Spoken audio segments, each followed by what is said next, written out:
एक बार की बात है, एक 24 साल का लड़का जिसका नाम था नीरज एक दिन अपने दोस्त के साथ रात को पार्टी करने के बाद अपने एक दोस्त राहुल के साथ उसके फ्लैट पर चला गया। रात बहुत थी और नीरज का घर भी बहुत दूर था, इसलिए वो राहुल के साथ उसके फ्लैट पर चला गया। नीरज को रात को नींद नहीं आ रही थी तो वो राहुल की बालकनी में चला गया।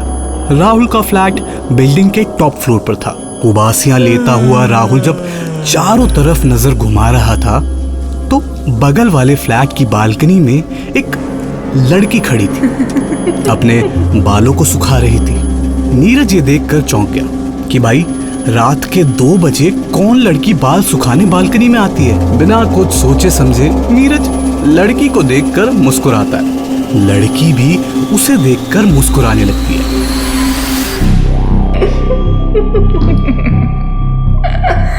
जैसे ही नीरज अपनी गर्दन घुमाता है वो लड़की वापस घर के अंदर चली जाती है।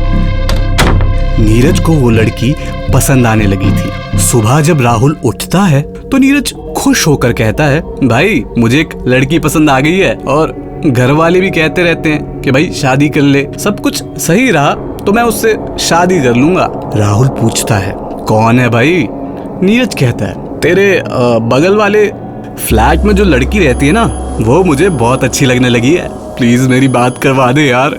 राहुल सोच विचार में पड़ जाता है और बोलता है, बगल वाला फ्लैट? लेकिन इस फ्लोर पर तो एक ही फ्लैट है जो मेरा है।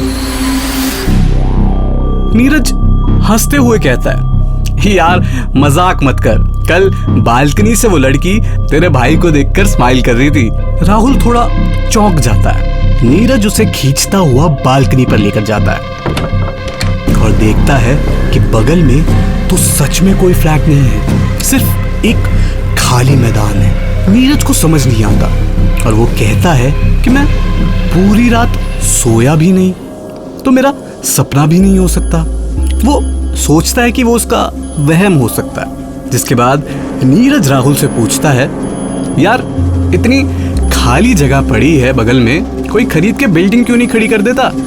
जिसके बाद राहुल कहता है, भाई पहले उस जगह पर एक बिल्डिंग ही थी, उसके टॉप फ्लोर पर एक लड़की गांव से यहाँ आई थी एक्ट्रेस बनने के लिए।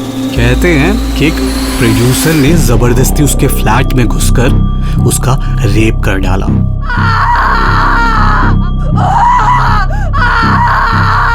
जिसके बाद उस लड़के ने रात के समय अपनी ही बालकनी में फांसी लगा ली थी। उसके बाद से उस बिल्डिंग में अजीबोगरीब हरकतें होने लगी थी, इसीलिए उस बिल्डिंग को तुड़वा दिया गया और अब इस खाली मैदान को शापित जगह बोलकर कोई खरीदता ही नहीं है। नीरज राहुल की ये बात सुनकर हक्का बक्का रह गया और तभी उसके कानों में एक लड़की के हंसने की आवाज आई।